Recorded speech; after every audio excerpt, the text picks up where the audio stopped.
Hi, everyone. I'm WGLT Development Director Melissa Leiber, and it's our annual Fall Fund Drive. We're here to chat with you for a couple of minutes about reporting and ethics. And we know that trust is a big part of why you value your local news. And we want to talk today about some perspectives on how we earn that trust and how we approach stories. And I've asked Charlie Schlenker, our news director at WGLT, and Ryan Denham, our content director, to join me for a few minutes to chat about some of those questions. It's the WGLT Fall Fund Drive, and we know that people want to value and believe in the news that they pay for. So we'll get into a couple of questions. How do you get your story ideas? Well, a lot from the community. They give us ideas. We look around the community and see what needs to be reported on and what the community is doing. But if something big is happening nationally too, we'll also try to think, okay, who should we talk to in our community that represents this issue or that may have an opinion about this issue or is working on this problem? How is the nation writ small in our own towns? And another thing is to just sort of try to trust your own curiosities. A few months ago, someone on our staff was posing the question of like, why the heck do we have two school districts in Bloomington Normal still? Like, what's the deal with that? It's sort of a simple question with a very complex answer, and that turned into a story. It's just things you see every day that are like, oh, I wonder why that is, and then there you have a story. Would you guys say you're naturally curious people? Oh, you have to be in this business. If you're not, you're just going to stop where the story really starts. Yeah. It's fun to go talk to people, and the secret is that a lot of news people are introverts that make it work for them, that they find a reason to go talk to people and say, hey, what are you doing here? And why is it done this way? And it's all a very cool process of discovery. So how do you find sources? And more importantly, once you find sources, how do you choose which ones to use? How do you source trustworthy people? That's the challenge always. You're trying to pick people who are representative of the issue. You're trying to get the many sides of any given issue out there without creating false equivalencies. You're looking for nuance. And sometimes your first three sources, well, they don't pan out right. And you got to go look for somebody who really does have the center of whatever story you're working on. And some of our best stories actually come from real people, not government officials, not academics, but people whose individual perspectives in the community are the key to telling a good story, a human story. And there are sort of two ways to do, if you think about any story, you're doing a story about childcare or the coronavirus or education, you can always get the story kind of around the edges. You can find experts to talk to. You can find somebody who works in advocacy for that issue. That's not all that hard to find kind of that expert voice, but the challenge is to find somebody who's actually has a one-to-one connection with that issue. So a parent who is struggling with the high cost of childcare, or somebody who has tested positive for coronavirus personally. That's when you get a real good story, is when you find someone deeply connected to an issue. How do you handle in the newsroom conflicts of interest? I mean, we're a small newsroom, but we're also part of a large university. How do you balance that? And I might add, we're a part of the community, and people in the community have ties to other people, and occasionally those are relevant to what we do, and we tell people about them. You disclose them, you say, this is what it is, and we're not affecting the story, but we're telling you about it so that you can have all the information that's relevant. Right. I think, the people who work at WGLT really do give a crap about the community, right? And so that you tend to draw people who want to do other things in the community too. That there's sort of a civically engaged mindset if you want to work in public media. And so that's sort of a natural byproduct. You get, obviously our general manager is a former Normal Town Council member. Our former program director, just retired, was on the board of trustees for Connect Transit. It's not an accident, right? These people care about the community, so they want to serve in this. But we have to then protect our coverage from that, right? And if that means, recently we did a story that mentioned our general manager by name, some of his political stuff. It's not, he doesn't get like first dibs at reviewing those stories before they're published. They're published and then he sees them. And we kind of put a firewall between the content and any sort of civic involvement that our people may have. How do stories, I imagine especially right now, this is a challenge when the news is coming so fast and furious, but how do stories impact you personally? Mental health and stress and just the sheer aggressiveness of the news cycle right now. How do you guys handle that? Nap. No, it gets to everyone. You're not human if you can remain unaffected by some of the things going on in the world today. What you have to do is set aside time after work to really think about what it means for you personally. When you're doing an interview, you have to really focus in and compartmentalize and say, what is this person telling me about the world? And what I think about the world may or may not be relevant, but what is this person's story? And how can I help them tell it? How can I help listeners understand it? You have to set aside whatever immediate emotions you might feel. It may be more fraught and more immediate with the constant press of crises today, but that is a core struggle for journalists to separate themselves from the story. It's interesting that the way you put it, Charlie, because I try to do that as well, but I sometimes go the other direction with it. So if I'm doing a story about remote learning in schools, keeping kids safe and keeping them home from school.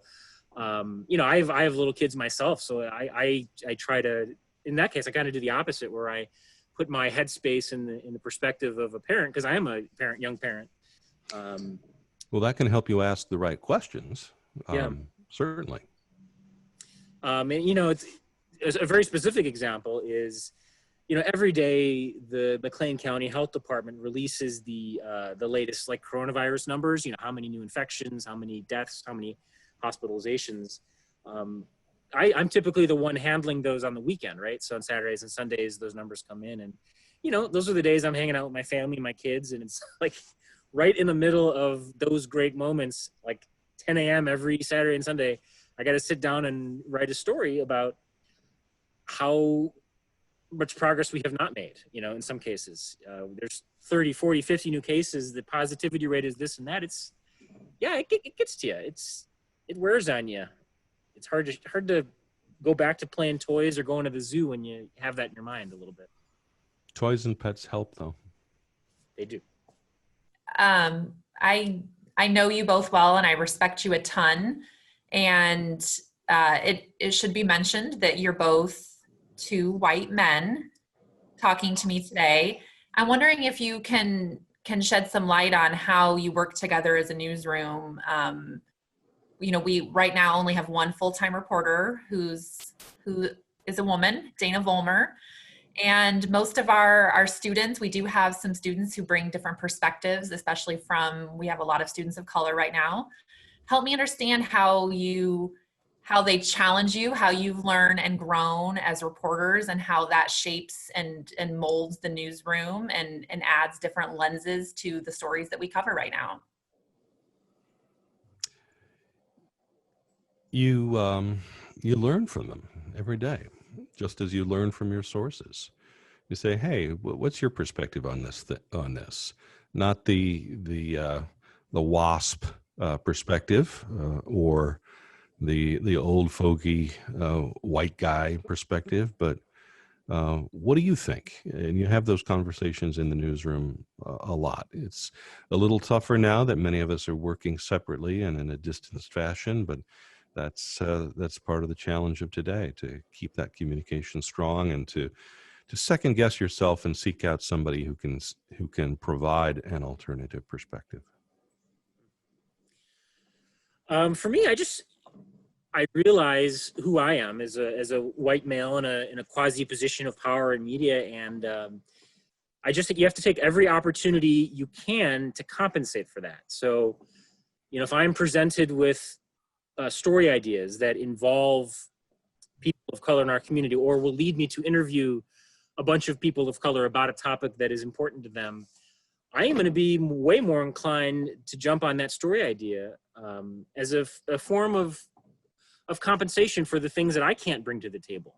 I'm also pretty diligent about keeping track of the diversity of my sources and aiming to have half and half men and women, and an appropriate kind of percentage of sources of color. I track that every 6 months, and I have a little spreadsheet, and I try to account for that. And when I come up short, I've kind of made it a little game for myself. How close can I get to the right percentages? And I still come up short, but it's something that's always on my mind, at least. What if the newsroom makes an error? How is that handled, and how do you handle corrections, and how do you learn from that and move on? Well, after you deal with this sick feeling in the pit of your stomach, you correct it, and then you tell people you've corrected it. If it's a simple flub, the correction is a simple editor's note. If it's a complex thing that came from a process failure or an unreliable source or some other kind of mistake or mishap, then you should detail the process and tell people, readers, listeners, how you're going to do it better next time. That's the only way you're going to get and keep trust. And it's a challenge because you have to simultaneously have a short memory and a long memory, right? So a short memory, because if you really lost yourself in every mistake that you made, doing the job would be really, really hard. You screw up one person's name, you're going to freak out for the rest of your life. But on the other hand, you need a long memory to remember the type of mistake you made and to learn from it. So, I remember a couple of years ago, I was writing a story about a local Democrat, and I mistakenly identified him as kind of a Bernie Sanders Democrat, where in fact, he identified himself as more of a Hillary Clinton Democrat at that time. This was like post 2016 stuff. And, after that, you learn the lesson of you can't assume your own political analysis is correct. You can't jump to those conclusions based on like 2 data points. And so I'm a lot more reluctant to make those sort of jumps to conclusion now than I was before that mistake. So the past couple of months have presented some significant challenges for the newsroom and for WGLT as a whole, as we have transitioned to working remotely. Tell us about how that's personally impacted you, how it's changed the day-to-day of the newsroom, and how you've all moved forward. Gotcha. So yeah, we are all, working remotely from home. I'm sitting on my back deck right now. Charlie appears to be in his living room. And, we start every day with a joint story meeting of our newsrooms, the WGLT newsroom and our peers at the WCBU and Peoria newsroom. We start on Zoom. We all dump our story ideas into a pot, what we're working on that day. One of the biggest challenges, though, is it's totally changed how we interview. I haven't done really any in-person interviews in like 6 months, maybe 1 or 2, but mostly interviewing by Zoom or by phone. And it's hard to have those little moments of real eye contact and follow-up questions. It can make it a little more challenging, to be totally honest. But thankfully, we've all been healthy. I don't think anybody on our staff has gotten sick. So it's working. It's just hard. It is hard. In one way, though, the hard part is not as bad as you might think. It enforces some of the communication in between the members of the newsroom, among the members of the newsroom, that you might sort of take for granted and inadvertently skip if you're all in the same room or if somebody's dashing off to the meeting. We have to reach out and touch somebody on a messaging platform, or we have to specifically ask someone, what do you think about this, rather than doing it in a more casual and perhaps less complete fashion if we're passing each other in the hallway. So it routinizes the communicative part of the job. And that's more cumbersome, but it might actually be more thorough inside the house. Thank you, Charlie and Ryan, for sharing some insight into the WGLT Newsroom and how you approach telling the stories of our community in an ethical and transparent way. And if you are so compelled to give to WGLT and support the ongoing work of the newsroom, please do it now during our Fall Fund Drive. You can contribute at WGLT.org.